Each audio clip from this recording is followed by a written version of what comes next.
नमस्कार, आज की बात में आपका स्वागत है। आज सबसे पहले मैं आपको दिखाऊंगा भगवान कृष्ण की नगरी द्वारिका किस कदर बुरी हालत में है। वो नगरी जहां एक जमाने में श्री कृष्ण का महल हुआ करता था, वहां कैसे गैर कानूनी कब्जे करके दरगाहें और मजार बना दिए गए। आप ये देखकर हैरान हो जाएंगे कि जो इलाका हिंदुओं के पवित्र 4 धामों में शामिल है, उस द्वारिका धाम के आसपास के एरिया में रहने वाले हिंदू ये इलाका छोड़कर कहीं और भागने के लिए मजबूर हो गए हैं। वो जगह जहां कृष्ण सुदामा से मिले थे, गैर कानूनी कब्जों वाली नगरी बन गई है। आज भगवान कृष्ण की नगरी द्वारिका इसलिए खबरों में आई क्योंकि यहां गैर कानूनी कब्जों वाली इमारतों पर बुलडोजर चलाया गया। गैर कानूनी कब्जे कितना विकराल रूप ले चुके हैं, इसका अंदाजा आपको इस बात से हो जाएगा कि पिछले 4 दिन में 1 लाख स्क्वायर फीट एरिया को इलीगल एनक्रोचमेंट से फ्री कराया गया है। ये फिगर्स ये बताने के लिए काफी हैं कि जहां भगवान कृष्ण की 5000 साल पुरानी प्रतिमा आज भी विराजमान है, वो जगह गैर कानूनी कब्जों वाली दरगाहों और मजारों का सेंटर बन गई है। वो द्वारका जहां देश भर से कृष्ण भक्त पूजा अर्चना के लिए आते हैं, वहां चारों तरफ दरगाहें और मजारें दिखाई दे रही थी। इस इलाके में रहने वाले लोगों ने आवाज उठाई, तब कहीं जाकर प्रशासन की नींद टूटी। हमारे संवाददाता निर्णय कपूर ने द्वारिका धाम के बेट द्वारका में इलीगल स्ट्रक्चर्स और एनक्रोचमेंट्स का जायजा लिया। निर्णय ने देखा अब गुजरात सरकार अवैध कब्जों को हटाने के लिए बुलडोजर चला रही है। आज मैं आपको इसी ऑपरेशन की तस्वीरें दिखाऊंगा। बेट द्वारका में ऑपरेशन क्लीनअप की शुरुआत शनिवार को हुई थी। पिछले 4 दिन के दौरान 50 से ज्यादा इलीगल स्ट्रक्चर्स को तोड़कर 1 लाख स्क्वायर फीट सरकारी जमीन को खाली कराया गया है। डिमोलिशन ड्राइव के दौरान जो इलीगल कंस्ट्रक्शन गिराए गए हैं, उनमें दरगाहें, बाजार, गोडाउन्स के साथ साथ रिहायशी इमारतें भी शामिल हैं। ऑपरेशन क्लीनअप के दौरान दरगाह सिद्दी बाबा, दरगाह बाला पीर, दरगाह कमरुद्दीन शाह पीर, हजरत दौलत शाह पीर और आलम शाह पीर के मजार ढाए जा चुके हैं। बेट द्वारका में एनक्रोचमेंट के खिलाफ की जॉइंट ड्राइव ओखा नगर निगम और देवभूमि द्वारका जिला प्रशासन ने मिलकर शुरू की। ऑपरेशन क्लीनअप के दौरान कोई हंगामा ना हो, इसके लिए 1000 से ज्यादा जवानों को बेट द्वारका में तैनात किया गया। इनमें Gujarat police, state reserve police और सेंट्रल पैरामिलिट्री फोर्सेस के जवान शामिल हैं। पूरे ऑपरेशन की निगरानी के लिए देवभूमि द्वारका जिले के डीएम, राजकोट रेंज के आईजी, 3 एसपी रैंक के ऑफिसर, 9 डीएसपी और 20 इंस्पेक्टर्स को लगाया गया था। ऑपरेशन क्लीनअप के दौरान द्वारकाधीश के मुख्य मंदिर बालापर, अभया माता मंदिर, हनुमान डांडी रोड, नगर निगम के वार्ड ऑफिस, ढींगेश्वर महादेव मंदिर के आसपास इलाकों पर इलीगल कंस्ट्रक्शन तो तोड़ा गया। हैरानी की बात यह कि हिंदुओं के इस प्रमुख तीर्थ स्थल पर इतनी बड़ी संख्या में मजारें और दरगाहें बना दी गई थी, जिन्हें अब डिमोलिश किया जा रहा है। गुजरात के आखिरी कोस्ट पर स्थित बेट द्वारका में जो ऑपरेशन क्लीनअप चल रहा है, उसके तहत आप देख सकते हैं तमाम जो इलीगल प्रॉपर्टीज हैं बेट द्वारका की, वो तोड़ी जा रही हैं। पिछले 4 दिनों से लगातार ये ऑपरेशन जारी है और आपको बता दें कि ये बुलडोजर जो हैं अब तक 50 से ज़्यादा इलीगल स्ट्रक्चर्स जो हैं उनको डिमोलिश कर चुके हैं। और आप देखिए, ये एक दिन में नहीं हुआ है। ये जो पूरा सिलसिला इन स्ट्रक्चर्स को खड़ा करने का, ये पिछले कई सालों से चलता आ रहा था। और क्योंकि ये एक आइसोलेटेड टापू है, इसलिए बहुत सारी एक्टिविटीज़ पता नहीं चलती हैं। धीरे धीरे इनका जो प्रभुत्व है वो बढ़ता जाता है। आप देखिए कि आज डेमोग्राफिक प्रोफाइल ये बना है कि एक जो कम्युनिटी है मुस्लिम समुदाय की, उसके करीब 85% पॉपुलेशन इस छोटे से टापू पर हो गई है कुल पॉपुलेशन में से। बेट द्वारका जैसे छोटे आइलैंड धार्मिक नजरिए से तो अहम है ही, इनकी स्ट्रेटेजिक इंपॉर्टेंस भी बहुत है, क्योंकि ये द्वीप अरब सागर में अंतर्राष्ट्रीय मैरीटाइम बॉर्डर के बेहद करीब है। बेट द्वारका और बाकी छोटे टापू ओखा म्यूनिसिपैलिटी के वार्ड नंबर 5 में आते हैं। पिछले कुछ साल से यहाँ पर बड़े पैमाने पर गैर कानूनी कब्जे हो गए थे। बाकायदा प्लान बनाकर सरकारी जमीन पर इलीगल स्ट्रक्चर्स खड़े कर दिए गए थे। उन्हें दरगाह और मजार का नाम दे दिया गया था। बड़े बड़े सी फेसिंग घर बना लिए गए थे। कोस्टल एरिया में गोडाउन खड़े कर लिए गए, जिससे यह लगे कि इन इलीगल स्ट्रक्चर्स का धार्मिक इस्तेमाल किया जा रहा है। कम्युनिटी के फायदे के लिए इन्हें काम में लाया जा रहा है।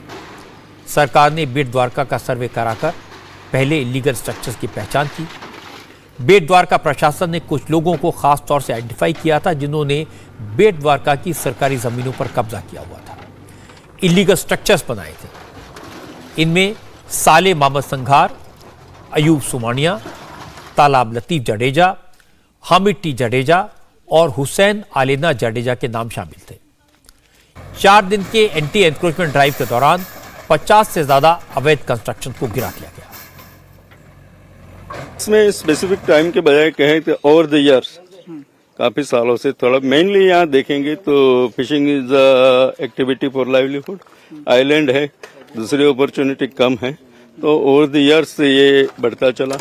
कहीं कहीं हमने आइडेंटिफाई किए, बीच बीच में भी कहीं कहीं रिमूव भी किए गए हैं। अच्छा, मतलब एक्शन लिए गए लेकिन फिर वो हाँ बाद में भी होता रहता है। हमारे पास इंडिपेंडेंट आइलैंड भी है, वहाँ भी हमारी कवरेज रहती है, पेट्रोलिंग रहता है। तो we keep the watch looking to the location, क्योंकि ये लोकेशन ऐसा है जो बिल्कुल सिक्योरिटी के हिसाब से हमें पूरा उस पर ख्याल रखना चाहिए। बेट द्वारका और इसके आसपास कुल 42 टापू हैं, आइलैंड्स हैं। बेट द्वारका के अलावा बाकी सारे आइलैंड वीरान पड़े रहते हैं। और हैरानी की बात तो कि ऐसे कई टापुओं पर भी इलीगल कंस्ट्रक्शन हो गए, जहां कोई रहता ही नहीं, जहां पहुंचना बहुत मुश्किल है। गुजरात की मेनलैंड से सिर्फ बोट के द्वारा वहां जाया जा सकता है। कोस्टल एजेंसियों के लिए मजहब के नाम पर बनी ऐसी इमारतें कोस्टल एजेंसीज के लिए सिरदर्द बन जाती हैं, क्योंकि वहां कोई रहता तो है नहीं। मजार या दरगाह के नाम पर वहां इलीगल एक्टिविटीज चलाई जाती हैं। ऐसे ही एक रिलीजियस स्ट्रक्चर सिद्दी बाबा के दरबार को भी डिमोलिश कर दिया गया है। निर्णय कपूर हमारे संवाददाता जब दरगाह के नाम पर बने इस इलीगल स्ट्रक्चर को देखने पहुंचे तो वो भी हैरान रह गए। सवाल ये उठता है कि मेनलैंड से इतनी दूर टापुओं पर बिल्डिंग बनाने का मटेरियल कैसे पहुंचाया जाता है। बेट द्वारका का बहुत बड़ा हिस्सा और उसके आसपास जो टापुओं का समूह है, करीब 42 टापू हैं जो वीरान पड़े हुए हैं। और बेट द्वारका का भी बहुत बड़ा हिस्सा वीरान पड़ा हुआ है, जैसे कि ये प्लॉट नंबर 55 आप देख सकते हैं, ठीक समुद्र के किनारे है और यहाँ पहुंचना भी बहुत दुर्गम है। लेकिन ऐसी जगह पे भी, इनफैक्ट ये जो प्लॉट नंबर 55 है, सरकारी रिकॉर्ड्स में ये सरकारी जमीन दर्शाई गई है, लेकिन कोई यहाँ आ भी नहीं सकता। ये पूरा एक जंगली इलाका है, वेस्टलैंड है। और लेकिन यहाँ पे भी आप देख सकते हैं कि इतना बड़ा स्ट्रक्चर, ये जो है इसको सिद्दी बाबा की दरगाह कहा जाता है। और ये प्लॉट नंबर 55 पे कब बन गई किसी को पता ही नहीं चला। अब आप अंदाजा लगाइए कि इतनी वीरान लोकेशन पे अचानक इस तरह की दरगाह खड़े हो जाना। और जो सिक्योरिटी एजेंसीज हैं उनके नजरिए से अगर आप देखें तो उनका ये कहना है कि ये एक बहुत अच्छा पर्सपेक्टिव दे सकती है किसी को भी ये जगह कि समुद्र में क्या गतिविधियां हो रही हैं। गुजरात सरकार का ये एंटी एनक्रोचमेंट ड्राइव सिर्फ सरकारी जमीनों से कब्जा हटाने का अभियान नहीं है। बेट द्वारका में ऑपरेशन क्लियम की निगरानी कर रहे राजकोट रेंज के आईजी संदीप सिंह का कहना है कि यह ऑपरेशन नेशनल सिक्योरिटी को ध्यान में रखकर चलाया जा रहा है, क्योंकि ये छोटे छोटे आइलैंड्स, ये छोटे छोटे टापू देश की सिक्योरिटी के लिहाज से बहुत अहम है। ये समुद्र में एक तरह से भारत के आउटपोस्ट होने का काम करते हैं। जो लोकेशन हमारे गुजरात की लॉन्गेस्ट कोस्टलाइन है, उसमें जो संवेदनशील एरिया है, जो बहुत सेंसिटिव पॉइंट हैं, उसमें ये बेट द्वारका जो आइलैंड है, टापू, ये आता है। इसी के साथ साथ इसके आसपास भी ऐसे ही टापू बहुत सारे आते हैं। तो पिछले 1 साल से अगर आप देखें कि देश की इंटरनल सिक्योरिटी को लेके या गुजरात पुलिस के द्वारा लोकल पुलिस हो या एटीएस हो, बहुत बड़ी मात्रा में ड्रग्स वगैरह की स्मगलिंग पड़ोसी देश से पकड़ी गई है। उसमें उनके लोग भी इन्वॉल्व पाए गए हैं, उनका इन्वेस्टिगेशन भी चल रहा है। अब इस बैकग्राउंड में अगर हम देश की कोस्टल सिक्योरिटी गुजरात की कोस्टल सिक्योरिटी और देश की इंटरनल सिक्योरिटी की बात करें तो ये एक बहुत ही महत्वपूर्ण स्टेप है जो लिया जा रहा है सिक्योरिटी को ध्यान में रख के। बेट द्वारका भारत और पाकिस्तान की समुद्री सीमा से महज 58 नॉटिकल माइल्स दूर है। हाल के दिनों में कोस्ट गार्ड ने पाकिस्तान के कई तस्करों को भारत की समुद्री सीमा में पकड़ा है। ड्रग्स की खेप भी पकड़ी गई है। सिक्योरिटी एजेंसीज को जानकारी मिली थी कि खाली टापुओं पर बनी ये मजहबी इमारतें असल में इलीगल एक्टिविटीज के लिए इस्तेमाल की जा रही थी। पाकिस्तान की सरहद से नजदीक होने का फायदा उठाया जा रहा था।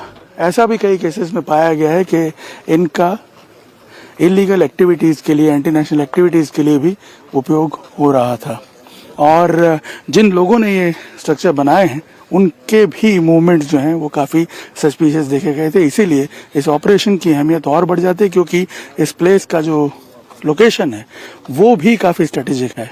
इंटरनेशनल मरीन बॉर्डर से ये प्लेस कुछ नॉटिकल माइल की दूरी पर ही है। कराची से करीब 58 नॉटिकल माइल के आसपास बताया जाता है ये इलाका। तो आप ऐसे में अंदाज़ा लगा सकते हैं कि सुरक्षा की दृष्टि से भी ये ऑपरेशन कितना महत्वपूर्ण है। अलग अलग स्ट्रेटेजिक लोकेशंस में इन इलीगल स्ट्रक्चर्स को बनाया गया था और उस हिसाब से उसे तोड़ा गया है। यहाँ पे मैं आपको दिखाने की कोशिश करूंगा, ये पूरा तोड़ा हुआ है। यहाँ आप देखिए, अगर हम देखें तो ये पीछे आप देख सकते हैं कि जेटी बनी हुई है और देखिए यहाँ से कुछ भी आना जाना कितना आसान हो जाता है। यहाँ अगर आप देखेंगे ये जेटी बनी हुई है और यहाँ से कुछ भी लाना ले जाना आसान हो सकता है और इसी वजह से ये जो इलीगल स्ट्रक्चर्स यहाँ बने हुए हैं ये काफ़ी अहम हो जाते हैं। राजकोट रेंज के आईजी संदीप सिंह ने एक और बात बताई।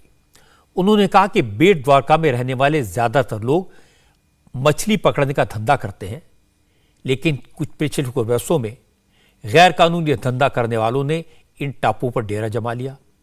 वो गुजरात के मेनलैंड से कंस्ट्रक्शन मटेरियल लाते थे, इलीगल कंस्ट्रक्शन करते थे और उसे मजार या दरगाह का नाम देते थे, जिससे मजहब की आड़ में इमारत होने की वजह से उनका अवैध निर्माण बचा रहे और इसकी आड़ में वो गलत धंधे चलाते रहे।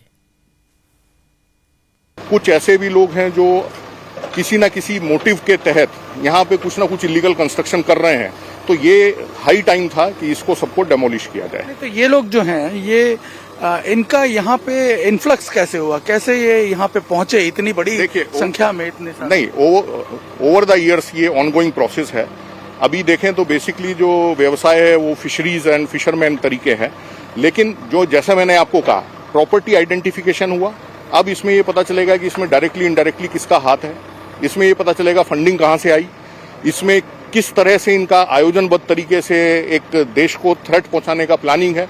उस सारे एंगल पे केवल ये आइलैंड नहीं, इसके आसपास भी ये पूरा ऑपरेशन क्लीन जैसा अभी हमारा चालू हुआ है और ये चालू रहेगा। बेट द्वारका में पिछले 4 दिन के डिमोलिशन ड्राइव के दौरान 1 लाख स्क्वायर फीट जमीन को अवैध कब्जे से खाली कराया गया है। इस दौरान कई बाहुबलियों के खिलाफ भी कार्रवाई की गई है। उनकी रेजिडेंशियल प्रॉपर्टीज को उठा दिया गया है। इनमें से एक का नाम सफर पांजरी है। सफर पांजरी लोकल मुस्लिम को भड़काने का काम करता है। एनटीसीए एनआरसी प्रोटेस्ट के बहाने सफर पांजारी ने बेट द्वारका में माहौल बिगाड़ने की कोशिश की थी। एक और बाहुबली जिसका घर बेट द्वारका में गिराया गया, उसका नाम बताया गया हाजी गनी पिलानी। हाजी गनी पिलानी का एक बेटा ड्रग्स तस्करी के आरोप में भारत की जेल में है और दूसरा बेटा पाकिस्तान की जेल में बंद है।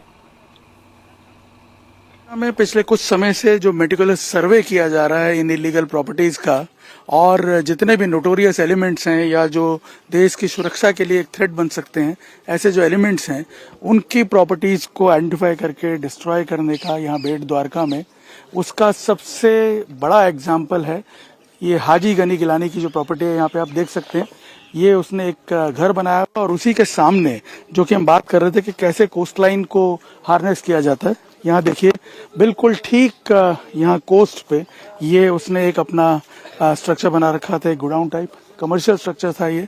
और आप देखिए इसके जरिए वो अपनी इलीगल एक्टिविटीज, इंटरनेशनल एक्टिविटीज जो उसको अंजाम दे रहा था। पता ये चला है कि उसके 2 बेटे जो हैं दोनों के काफी स्ट्रॉन्ग क्रिमिनल रिकॉर्ड्स भी हैं। ये बताया गया है कि एक बेटा जो है वो करीब 2019 में एनडीपीएस के एक बड़े केस में अरेस्ट किया गया है और दूसरा बेटा जो है वो पाकिस्तानी जेल में भी इस वक्त बंद है। ऐसा क्यों है? क्योंकि उसकी जो फिशिंग बोट्स है, उसका जो मेन धंधा है वो फिशिंग का बताया जाता है, लेकिन जो उसकी फिशिंग बोट्स है वो कई बार IMBL क्रॉस करती हैं। बेट द्वारका में इलीगल कंस्ट्रक्शन के खिलाफ अभियान पहले भी चलाए गए थे, लेकिन नाकाम हो गए। एक बार डिमोलिशन हुआ, लोगों ने फिर से जमीनों पर अवैध कब्जा कर लिया और इसकी एक वजह यह है कि यहां पर कई तरह के रूल्स और रेगुलेशंस लागू होते हैं। कोस्टल एरिया का कानून यहां चलता है तो नगर निगम के नियम भी यहां लागू होते हैं। इन नियमों के कॉन्ट्रडिक्शन का फायदा गैर कानूनी कब्जा करने वाले उठाते हैं। इस बार प्रशासन ने कॉम्प्रिहेंसिव एक्शन प्लान बनाकर एक्शन लिया है। देखिए, हमेशा से ये कोस्टल सिक्योरिटी और इंटरनल सिक्योरिटी के लिए हमेशा एक चैलेंज रहा है और ये Bet Dwarka religious point of view से भी बहुत सेंसिटिव है हिंदू रिलीजन के लिए। और यहाँ पर ऐसे जो इलीगल स्ट्रक्चर्स हैं ये इन पे कार्रवाई करनी थी, बट इस बार जो है स्ट्रिक्ट एक था कि हमें जीरो टॉलरेंस स्ट्रैटेजी के साथ जो भी ऐसे स्ट्रक्चर्स होंगे उनके विरुद्ध जीरो टॉलरेंस स्ट्रैटेजी के साथ हम एक्शन लेंगे। यहाँ पर जो डिस्ट्रिक्ट एडमिनिस्ट्रेशन है और उनकी टीम यहाँ सर्वे कर रही है और वो डिटरमाइन करते हैं कि यहाँ जो स्ट्रक्चर है इलीगल है, क्योंकि यहाँ मल्टीपल अथॉरिटीज़ हैं, मल्टीपल लैंड यूज लॉज हैं, फॉरेस्ट लॉ है, नगर पालिका का लॉ है। तो जैसे अभी ये जो स्ट्रक्चर हमने आइडेंटिफाई किया, दिस इज इलीगल, और जहाँ जहाँ हमने यहाँ इलीगल स्ट्रक्चर्स आज तक आइडेंटिफाई किए हैं उसको हमने जो डिमोलिशन की कार्रवाई चल रही है और आसपास भी है और उसका ड्यू प्रोसेस फॉलो करके हम उनके विरुद्ध भी कार्रवाई जो है कर रहे हैं। एसपी नीतीश पांडे ने ठीक कहा, बेट द्वारका हिंदू धर्म मानने वालों के लिए बेहद अहम है। माना जाता है कि भगवान श्री कृष्ण मथुरा से आकर यहीं बसे थे। द्वारका को उन्होंने अपनी राजधानी बनाया था। बाद में द्वारका नगरी समुद्र में समा गई। अब उसके निशान बेट द्वारका के मंदिर के रूप में मिलते हैं, जहां मुख्य द्वारकाधीश मंदिर और कुछ छोटे छोटे मंदिर भी हैं। माना जाता है कि द्वारकाधीश मंदिर में भगवान कृष्ण की जो मूर्ति है वो 5000 साल पुरानी है।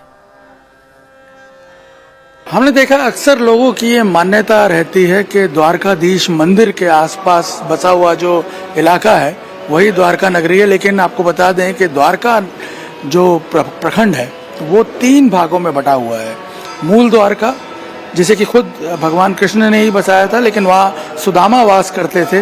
इसके बाद आती है गोमती द्वारका, जहाँ पे द्वारकाधीश मंदिर है और बताया जाता है कि यहाँ से भगवान अपना राजपाट का कार्य चलाते थे भगवान श्री कृष्ण। और जो असली द्वारका कही जाती है वो है बेट द्वारका, और उसी के इस मंदिर में हम इस वक्त खड़े हैं। ये दरअसल भगवान का निवास स्थान था, यहाँ भगवान निवास करते थे और इसीलिए इसे बताया जाता है कि ये मुख्य मंदिर है द्वारकाधीश का। और यहाँ आप देख सकते हैं कि ये जो मूर्ति विराजमान है करीब 5000 साल से भी ज़्यादा पुरानी ये मूर्ति है, जिसे स्वयं रुक्मिणी देवी ने बनाया था, इसे स्थापित करवाया था। और आपको बता दें ये जो मंदिर आप देख रहे हैं ये करीब 500 साल पहले बनाया गया था और आज भी ये यूं ही खड़ा हुआ है। वल्लभाचार्य ने इस मंदिर की स्थापना की थी।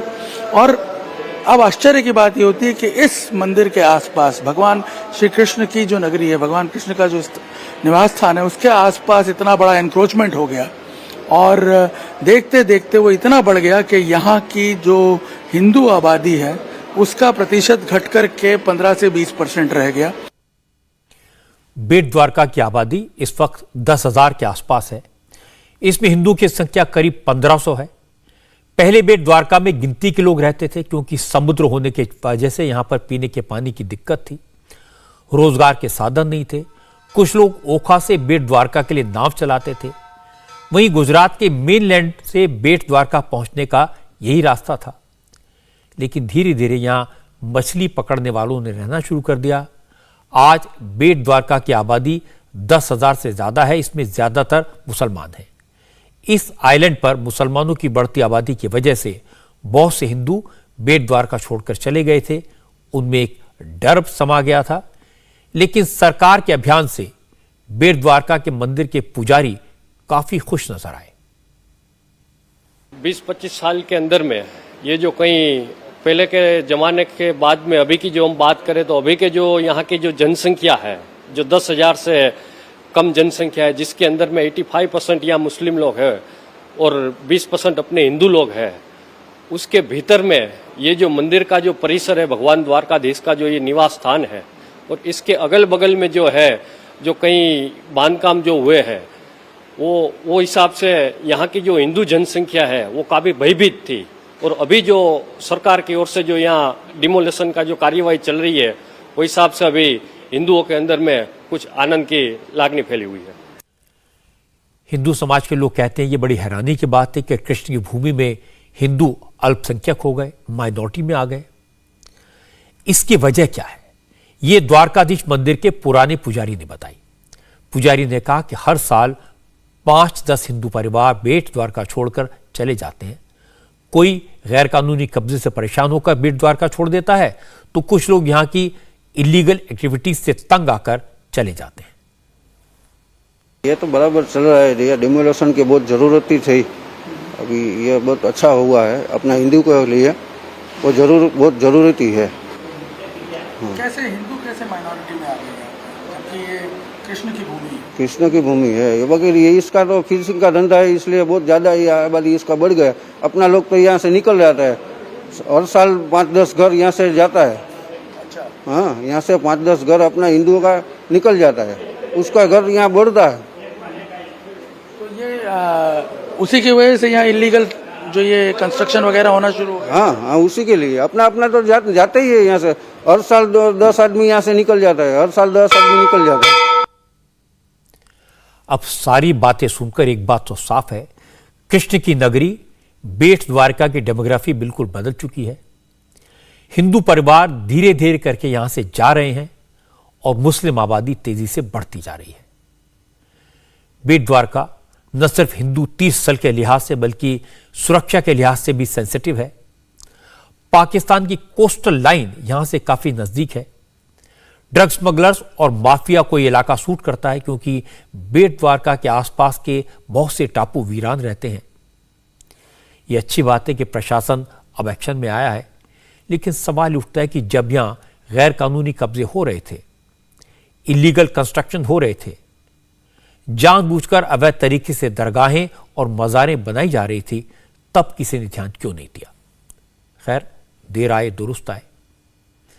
कृष्ण की नगरी बेट द्वारका से 100 किलोमीटर दूर बापू के शहर पोरबंदर में भी आज डेमोलिशन ड्राइव देखने को मिला, लेकिन यहां जैसे ही पुलिस और नगर निगम के दस्ते बुलडोजर लेकर पहुंचे, भारी भीड़ जमा हो गई। मजहबी स्लोगन लगाए जाने लगे। भीड़ ने या हुसैन या अली जैसे नारे लगाने शुरू कर दिए।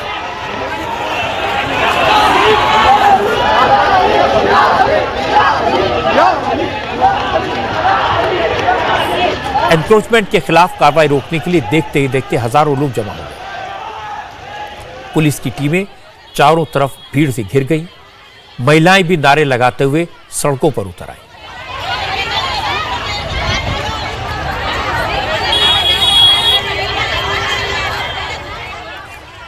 भीड़ इतने पर नहीं रुकी, उन्होंने मजहबी परचम साथ लेकर पुलिस की टीम पर हमला बोल दिया। पुलिस के लोगों को चारों तरफ से घेर लिया गया। नारेबाजी और तेज हो गई। मस्जिद से भीड़ निकल आई। सब लोगों ने मिलकर पुलिस की टीम पर हमला किया। पुलिस की टीम को अपने बचाव में टीयर गैस के शेल्स दागने पड़े।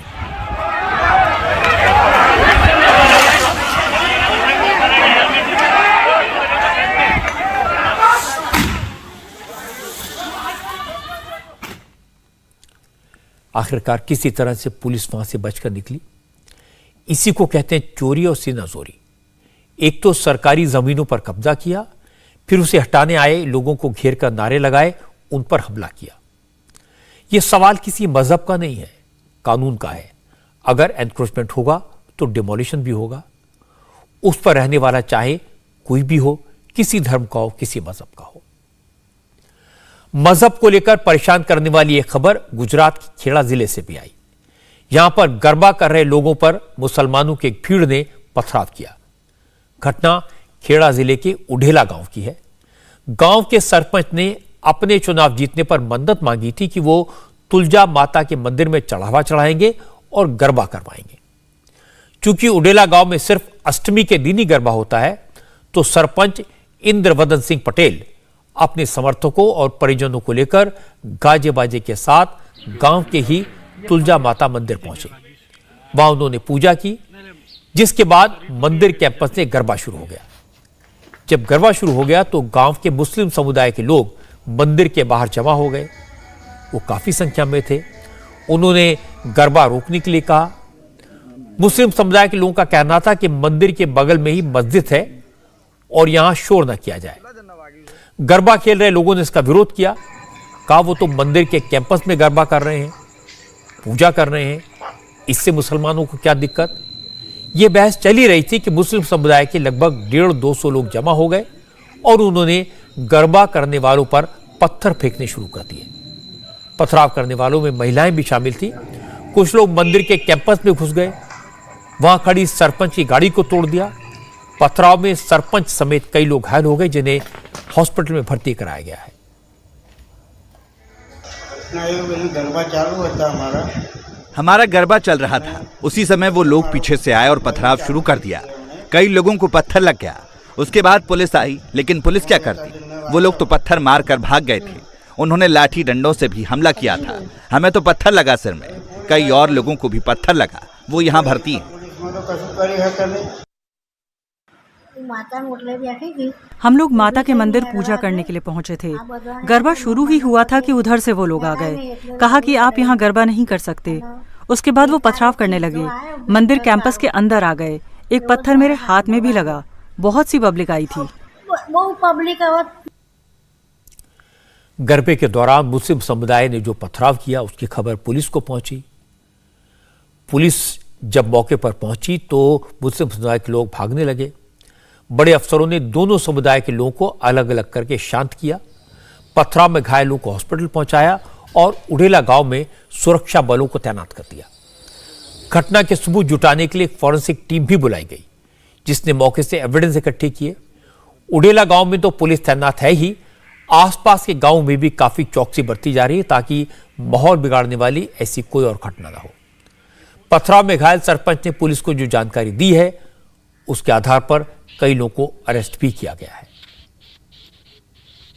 कल रात को करीब 11 बजे के आसपास उंडेली गांव के जो सरपंच हैं इंद्रवदन भाई, उन्होंने एक मानता बाधा रखी थी। तो उसी सिलसिले में ये जो माता जी का मंदिर है, मंदिर के पास में गरबे का एक फंक्शन रखा था अष्टमी के दिन। अब उसी फंक्शन के दौरान यहाँ जो मस्जिद है, मस्जिद के सामने कुछ मुस्लिम लोगों का मॉब इकट्ठा हो गया और उन्होंने इस जो गरबा कार्यक्रम है उसके अंदर बाधा डालने की कोशिश की। पुलिस की टीम गरबा पर पथराव के आरोपियों को गिरफ्तार करके उडेला गांव ले आई। इन आरोपियों को खंबे से बांधकर पूरे गांव के सामने पिटाई की गई। जिन पर उन्होंने पत्थर फेंके थे, उनसे माफी भी मंगवाई गई।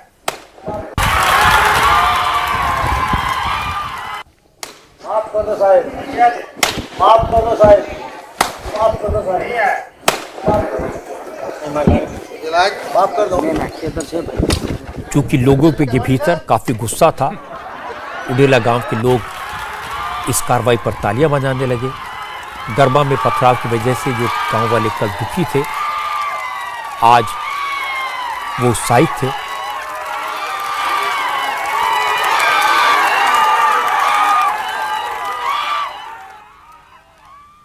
गरबा करने वालों पर लाठी डंडों से हमला करना गलत काम है, लेकिन किसी को इस तरह से खंबे से बांधकर पीटना भी अच्छी बात नहीं है। ये देश सबका है। अगर किसी को मस्जिद में नमाज पढ़ने का हक है, तो दूसरों को मंदिर के परिसर में गरबा करने का भी हक है। सारे उत्सव मिलकर मनाए जाएं, ये हमारी संस्कृति है। धर्म के नाम पर इस तरह की पत्थरबाजी और मारपीट कभी कभी विकराल रूप ले लेती है। इसलिए जरूरी है सब एक दूसरे की धार्मिक भावनाओं का सम्मान करें और कानून व्यवस्था का पालन करें। अब मैं आपको बताता हूं कि जम्मू कश्मीर में जब अमित शाह पहुंचे तो क्या हुआ। जम्मू कश्मीर में फिलहाल डिलिमिटेशन का काम चल रहा है। चुनाव में वक्त है, लेकिन बीजेपी ने अपना दांव खेल दिया। अमित शाह ने आज जम्मू कश्मीर के 3 समुदायों को आरक्षण देने का ऐलान किया। गुर्जर, बकरवाल और पहाड़ी समाज के लोगों को अब एसटी कैटेगरी के तहत आरक्षण मिलेगा, रिजर्वेशन मिलेगा। अमित शाह 3 दिन के दौरे पर कल शाम जम्मू पहुंचे थे। आज सुबह वो वैष्णो देवी माता के मंदिर में गए। दुर्गा नवमी के मौके पर उन्होंने माता वैष्णो देवी की पूजा की और इसके बाद जम्मू रीजन के राजौरी में अमित शाह ने एक बड़ी रैली को एड्रेस किया।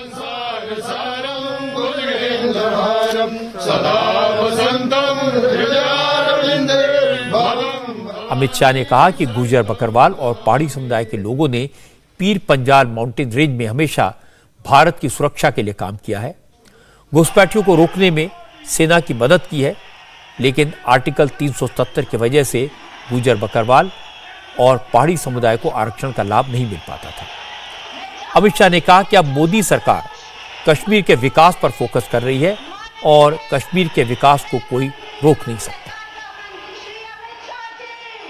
मेरे पहाड़ी भाई आए, गुर्जर, बकरवाल आए, मुझे बताओ भाई, आप लोगों को अब तक अन्याय हुआ है या नहीं हुआ?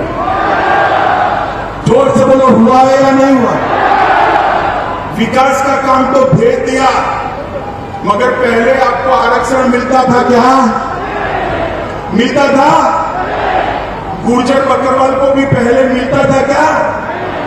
मोदी जी ने आरक्षण के लिए 370 हटाकर रास्ता खुला कर दिया है। 370 हटने के बाद शेड्यूल्ड ट्राइब का आरक्षण का रास्ता खुला है। आपके अधिकारों को ये 3 परिवारों ने अब तक आपसे छीना है। ये मोदी सरकार है, आपके अधिकारों को कोई नहीं छीन सकता। अमित शाह की आज की रैली में काफी अच्छी भीड़ दिखाई दी। राजौरी जैसे बॉर्डर डिस्ट्रिक्ट में रैली थी तो भी बड़ी तादाद में लोग इसमें शामिल हुए, जिसमें बड़ी संख्या में गुर्जर, बकरवाल और पहाड़ी समुदाय के लोग थे। इन लोगों ने जमकर मोदी मोदी के नारे लगाए।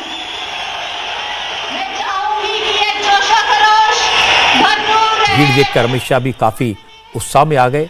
अमित शाह ने कहा कि रैली में आई भीड़ और मोदी के लिए लग रहे नारे उन लोगों को जवाब है जो कहते थे अगर जम्मू कश्मीर से आर्टिकल 370 हटाया जाएगा तो खून की नदियां बहेंगी। मेरे गुर्जर, बकरवाल और प्यारे पहाड़ी भाइयों को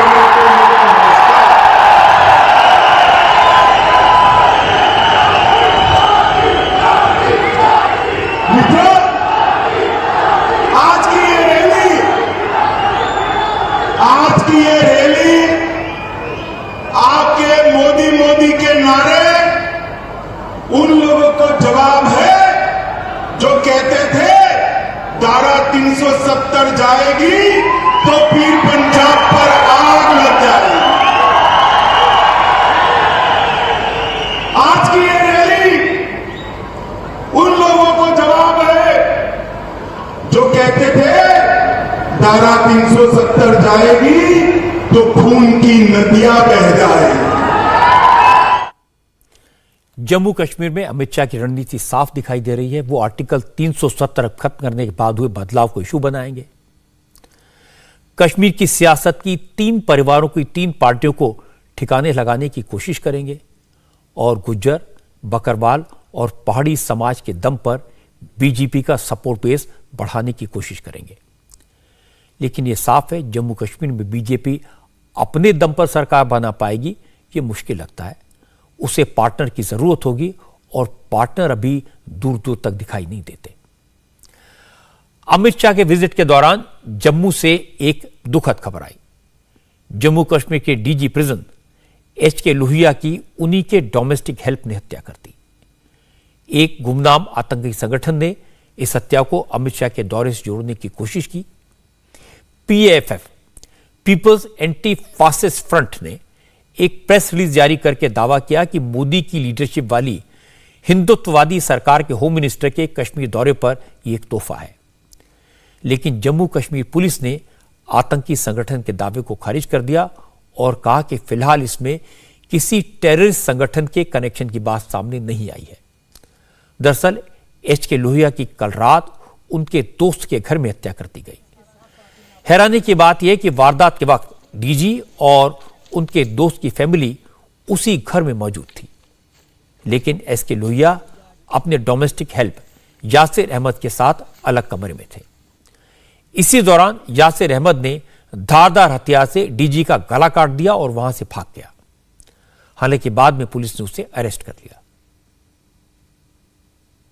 कुछ रेलेवेंट क्लूज ऐसे मिले हैं जिससे लगता है कि उसका स्टेट ऑफ माइंड जो थोड़ा सा काफ़ी डिफरेंट था, और पुरानी उनकी हिस्ट्री में भी थोड़ा पता चल रहा है कि काफ़ी एग्रेसिव नेचर का वो आदमी था। ये किसी भी चीज़ को बेशर्मी से ऊनअप करने की इनकी एक कोशिश रहती है।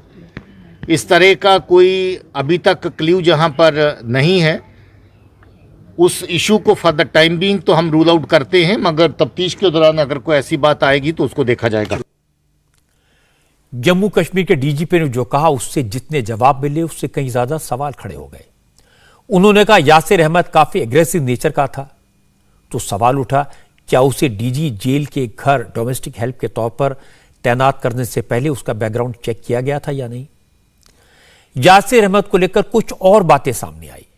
यासिर अहमद ने करीब 6 महीने पहले ही डीजी जेल एच.के. लोहिया के घर में काम करना शुरू कर दिया था।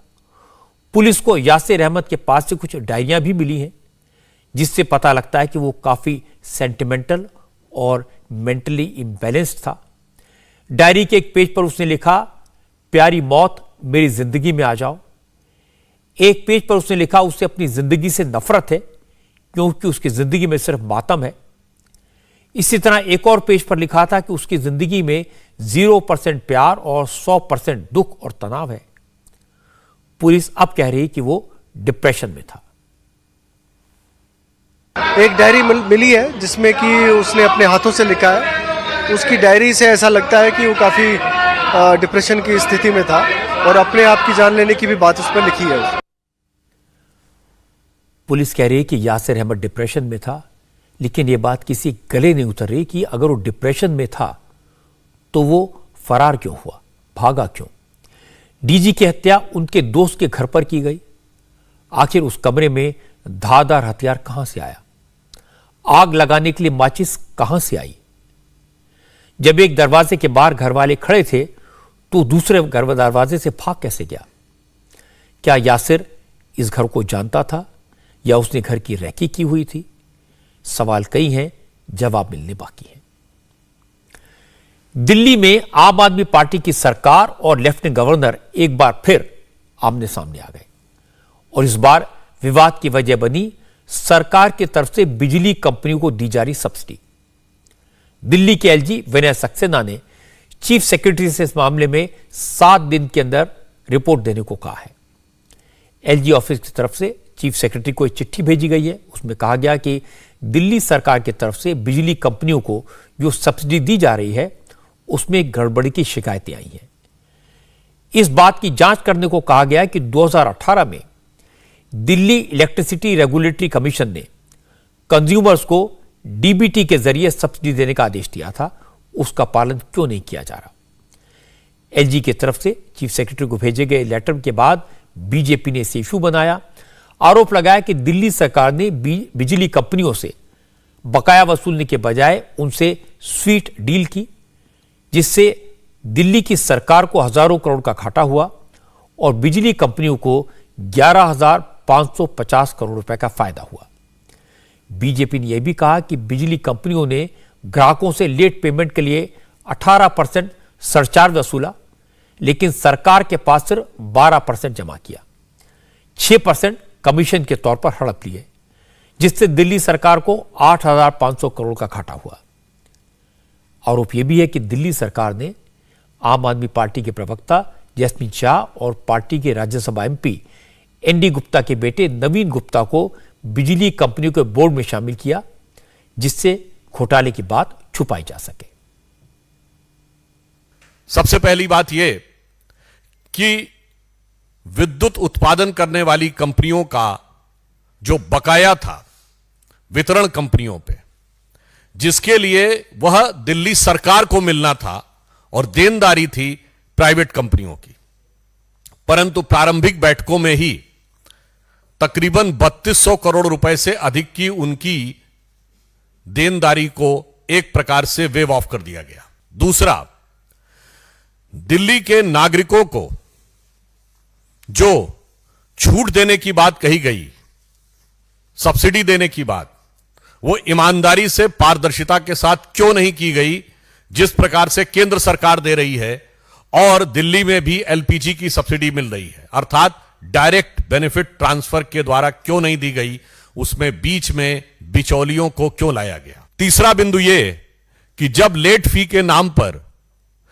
प्राइवेट कंपनियों को 18% वसूल करने का अधिकार दिया गया, तो वही कंपनियां लेट फी के लिए दिल्ली सरकार को केवल 12% ही क्यों दे रही थी। ये 6% का मुनाफा कहां जा रहा था, और एक अनुमान के अनुसार पिछले कुछ वर्षों में मिलाकर इससे 8000 करोड़ रुपए से अधिक का लाभ उनको प्राप्त हुआ। तो मानी हुई बात है, ये पैसा कहां गया। अगला पॉइंट उससे भी अधिक महत्वपूर्ण है कि ये जो डिस्कॉम्स होती थी, यानी विद्युत वितरण कंपनियां, इनके बोर्ड में सरकारी अधिकारी नामित होते थे। उसकी बजाय पहली बार आम आदमी पार्टी ने अपनी पार्टी के 2 पदाधिकारियों और अपने सांसद के एक बेटे को नामित किया। अब मैं आपको इस मामले का दूसरा पक्ष सुनवाता हूं। एलजी ने जांच के आदेश दिए, बीजेपी ने आरोप लगाए, तो आम आदमी पार्टी ने क्या जवाब दिया। केजरीवाल ने कहा कि गुजरात में फ्री बिजली के उनके वादे को जबरदस्त रिस्पॉन्स मिल रहा है, इससे डरकर बीजेपी दिल्ली में फ्री बिजली बंद करवाना चाहती है, लेकिन वो ऐसा नहीं होने देंगे। मनीष सिसोदिया ने तो एलजी को एक लेटर लिखा। सिसोदिया ने एलजी से कहा कि आप एक चुनी हुई सरकार के कामकाज में रुकावट पैदा करके रोजाना एक नई जांच करवा रहे हैं। उन्होंने कहा कि एलजी के पास पुलिस, जमीन, पब्लिक ऑर्डर और सर्विसेज के अलावा और किसी फील्ड में दखल देने का अधिकार नहीं है, फिर भी वो अपने का अधिकार की सीमाएं लांघ रहे हैं। सिसोदिया ने कहा कि एलजी को अगर कोई जानकारी चाहिए तो संबंधित विभाग के मंत्री से पूछना चाहिए, सीधे चीफ सेक्रेटरी को लेटर नहीं भेजना चाहिए। आम आदमी पार्टी के प्रवक्ता सौरभ भारद्वाज ने यही बातें मीडिया के सामने दोहराई। भारतीय जनता पार्टी के एक षड्यंत्र के अंदर हिस्सा लेते हुए वो काम किया है जिसके लिए भारतीय जनता पार्टी कई वर्षों से प्रयास कर रही थी। भारतीय जनता पार्टी का ये प्रयास काफी दिनों से देखा जा रहा है कि आम भारतीयों के लिए, गरीब तबके के लिए जहां जहां भी सरकारी सब्सिडी और सहूलियतें मिल रही हैं, उनको किसी ना किसी तरीके से खत्म किया जाए। सारी कंप्लेंट विनय सक्सेना जी को ही क्यों आ रही हैं? 1 पेज की कंप्लेंट होती है, उस पर 5 पेज की चिट्ठी एलजी साहब की होती है और उसके ऊपर 50 पेज की इंक्वायरी रिपोर्ट बनी रखी होती है। वो लाके कहते हैं कि जी बड़ा बड़ा घोटाला हो गया। केजरीवाल और उनकी टीम पर जब आरोप लगते हैं तो उनका जवाब देने के बजाय गुजरात के इलेक्शन की बात करते हैं। पहले जब आरोप लगते थे तो कहते थे जांच करा लो, कराते क्यों नहीं। आज वो कह रहे थे कि एलजी को जांच कराने का कोई हक नहीं है। बेहतर तो यह होगा कि एलजी ने सब्सिडी और सरचार्ज को लेकर जो सवाल उठाए हैं उनका माकूल जवाब दिया जाए। राजस्थान में सियासी संकट में आज एक नया ट्विस्ट आया। जो नेता एक दूसरे के खिलाफ तलवार खींचे हुए थे, अब वो बैठकर बात करते हुए नजर आए। सचिन पायलट ने कल जयपुर में प्रताप सिंह खाचरियावास के घर जाकर उनसे मीटिंग की। कांग्रेस हाईकमान के खिलाफ अशोक गहलोत की बगावत के दौरान प्रताप खाचरियावास ही उनके स्पोक्स पर्सन हैं। गहलोत चुप हैं, लेकिन खाचरियावास सचिन पायलट को घमंडी, दिल्ली से थोपा जा रहा नेता और मीडिया मैनेजमेंट करने वाला नेता बता रहे थे। लेकिन कल दोनों नेताओं के बीच 1 घंटे से ज्यादा देर तक मीटिंग चली। सचिन पायलट से क्या बात हुई इस पर तो खाचरियावास से कुछ नहीं कहा, लेकिन इतना जरूर बोले कि वो असेंबली में एक ही सीट पर बैठते हैं, एक ही पार्टी के सदस्य हैं, इसलिए पायलट से मिलना इतनी बड़ी बात नहीं है। पार्टी में हम सब एक साथ काम करते हैं, एक साथ उठते बैठते हैं, इतना प्यार प्रेम रहा है, तो ये कोई आपस में इस तरह की बातें चलती रहती है। इसमें नई बात क्या है बताओ आप? अब ये इतनी बड़ी आपने खबर बना दी कि जब प्रताप सिंह खाचरियावास के घर पे यदि सचिन पायलट जी आते हैं तो ये तो अच्छी बात है ना आपके लिए। तो राजस्थान में सब ठीक हो रहा है। लड़ाई तोड़ना हमारे कोई व्यक्तिगत लड़ाई है क्या बताओ? मेरे कोई व्यक्तिगत लड़ाई है? कोई व्यक्तिगत लड़ाई नहीं है। पॉलिटिकल चर्चा बिल्कुल नहीं हुई मौजूदा सिनेरियो को लेकर? नहीं, जब सचिन पायलट जी और प्रताप सिंह खाचरियावास बैठेंगे तो भजन कीर्तन तो होंगे नहीं, सारी बातें होगी। यार आप कैसी बात कर रहे हो? कुछ भी हो, प्रताप सिंह खाचरियावास जो बोलते हैं खुलकर बोलते हैं। उनसे मिलने के बाद सचिन पायलट और एक्टिव हुए। आज पायलट ने कांग्रेस के कई एमएलए से फोन पर बात की। इसमें पायलट के ग्रुप के और गहलोत ग्रुप के दोनों विधायक शामिल हैं। सचिन पायलट के एक्टिव होने से उनके ग्रुप के विधायक थोड़े जोश में आ गए। राजेंद्र गुढ़ा ने कहा, जिन विधायकों को सचिन पायलट ने टिकट दिलवाया, चुनाव जितवाया, वो भी पायलट के खिलाफ साजिश कर रहे थे, लेकिन अब सब ठीक हो जाएगा। मैं तो पायलट साहब को धन्यवाद देता हूं, इतनी बात सुनने के बाद भी, इतनी गालियां सुनने के बाद भी उस आदमी ने अपना धैर्य नहीं खोया, अपनी बर्दाश्त रखी और उस बात को पी गया वो आदमी। जो 2018 का जो चुनाव था, जिन लोगों को लाइन में खड़े होके और पायलट साहब ने टिकट दिया, समाज के और पायलट साहब के 36 कौम में उनके जो समर्थकों ने पायलट साहब के नाम से उनको टिकट मिला। इसमें कोई शक नहीं कि अशोक गहलोत सचिन पायलट का टकराव आज भी जारी है और यह राजस्थान में कांग्रेस को बहुत नुकसान पहुंचा रहा है। दोनों के सपोर्टर पब्लिकली क्या कहते हैं, मीडिया में क्या बयानबाजी करते हैं, इससे कुछ फर्क नहीं पड़ता। असली बात यह कि राजस्थान के ज्यादातर एमएलए अशोक गहलोत के साथ हैं, ये उनकी ताकत है। और सचिन पायलट की पूरी डिपेंडेंस दिल्ली में राहुल गांधी और प्रियंका गांधी पर है। अगर उनका सपोर्ट मिला तो शायद उनका कोई चांस बने। 2024 के लोकसभा चुनाव में राष्ट्रीय राजनीति का बड़ा प्लेयर बनने की तैयारी में जुटे तेलंगाना के मुख्यमंत्री के चंद्रशेखर राव कल दशहरे के दिन अपनी राष्ट्रीय पार्टी के नाम का ऐलान करेंगे। हैदराबाद में पार्टी हेडक्वार्टर में नेशनल पार्टी के नाम की घोषणा होगी। इसके लिए कल दोपहर 1:19 का मुहूर्त फिक्स किया गया है। लेकिन इस मुहूर्त के लिए भीड़ जुटाने के लिए टीआरएस के नेता लोगों को मुर्गा और शराब बांट रहे हैं। हालांकि तेलंगाना में दशहरे के मौके पर नेताओं की ओर से लोगों के बीच सौगात बांटने की परंपरा रही है, लेकिन वारंगल से आई इन तस्वीरों ने लोगों को हैरत में डाल दी। टीआरएस नेता का कहना है कि वो केसीआर को देश का प्राइम मिनिस्टर बनते हुए देखना चाहते हैं। उनकी खुशी का ठिकाना नहीं है।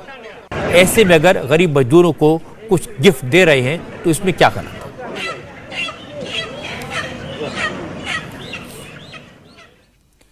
गिफ्ट देना गलत नहीं है, लेकिन गिफ्ट देकर लोगों को अपनी तरफ ल्योर करने की कोशिश करना राजनीति के लिए अच्छा नहीं है। उत्तराखंड से आज एक बुरी खबर आई है। उत्तरकाशी में द्रौपदी के डांडा माउंटेन पर एवलॉन्च में 4 लोगों की मौत हो गई है और कई लोग अभी भी लापता हैं। जो जानकारी मिली है उसके मुताबिक उत्तराखंड के उत्तरकाशी में नेहरू माउंटेनिंग इंस्टीट्यूट के 34 ट्रेनिंग ट्रैकर्स और 60 ट्रेनर्स वहां ट्रेनिंग के लिए गए हुए थे, लेकिन आज सुबह अचानक एवलॉन्च आने से सभी लोग वहां फंस गए। जानकारी मिलते ही रेस्क्यू ऑपरेशन शुरू किया गया।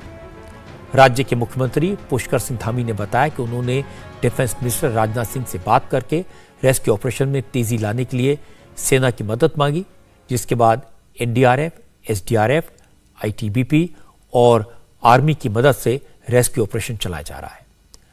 रेस्क्यू के लिए इंडियन एयरफोर्स के 2 चीता हेलीकॉप्टरों को तैनात किया गया है। जहां जिला प्रशासन, एनडीआरएफ, एसडीआरएफ और सेना की मदद के लिए भी हम लोगों ने आग्रह किया था। सेना ने भी अपनी मदद देने के लिए पूरी तरह से, माननीय डिफेंस मिनिस्टर साहब से बात हुई थी, उन्होंने भी सेना के लोगों को कहा है। सभी लोग बचाव के कार्य में लगे हैं। भगवान से प्रार्थना करते हैं कि सभी सुरक्षित लौट कर आ जाएं।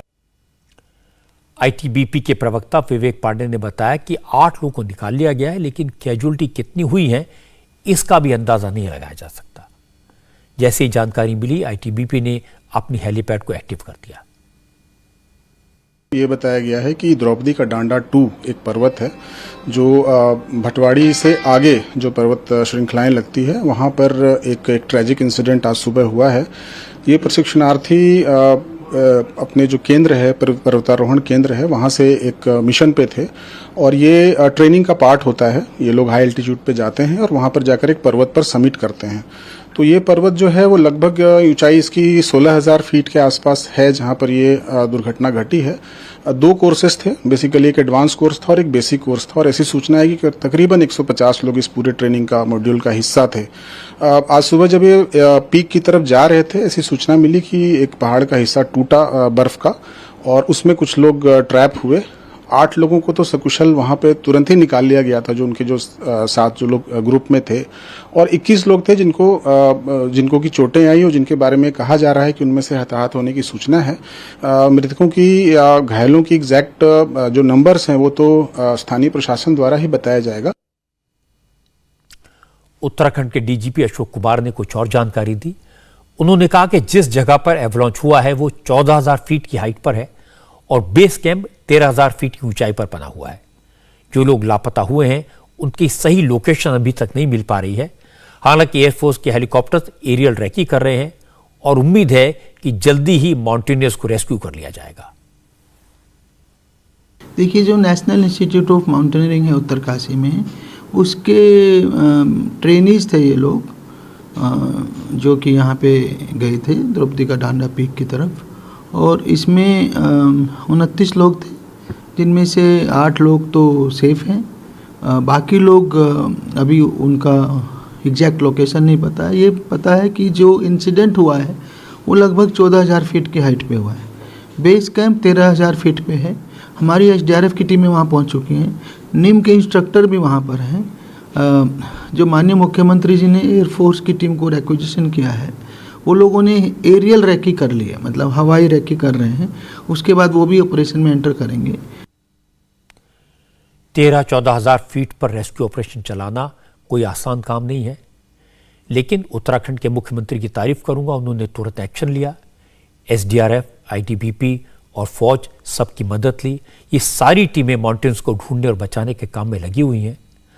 कल से सेना रेस्क्यू के काम में पूरी तरह से मदद करेगी और हम सबको उम्मीद करनी चाहिए कि कल का सवेरा कोई अच्छी खबर लेकर आएगा। हिजाब के खिलाफ ईरान में जो प्रोटेस्ट शुरू हुआ है वो आज और तेज हो गया। आज पूरे ईरान से हिजाब के खिलाफ विरोध की तस्वीरें देखने को मिली। 22 साल की महसा अमीनी की कस्टडी में मौत के बाद जो प्रोटेस्ट शुरू हुए थे, उनमें अब तक करीब 133 लोगों की मौत हो चुकी है। आज ईरान यूनिवर्सिटी के अंदर से प्रोटेस्ट की तस्वीरें सामने आई।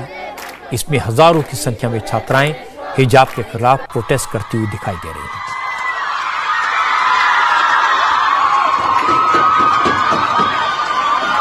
दूसरी तस्वीर ईरान के एक स्कूल की है, जहां छात्राओं ने हिजाब हटाकर प्रोटेस्ट किया और जमकर नारेबाजी की।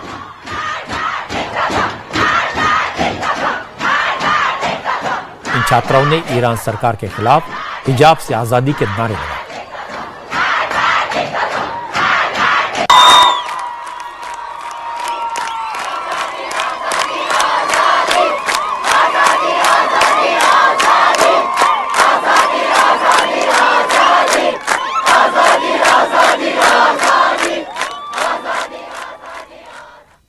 हिजाब के खिलाफ प्रोटेस्ट की तस्वीरें अफगानिस्तान से भी आई, जहां पर तालिबानी सरकार है।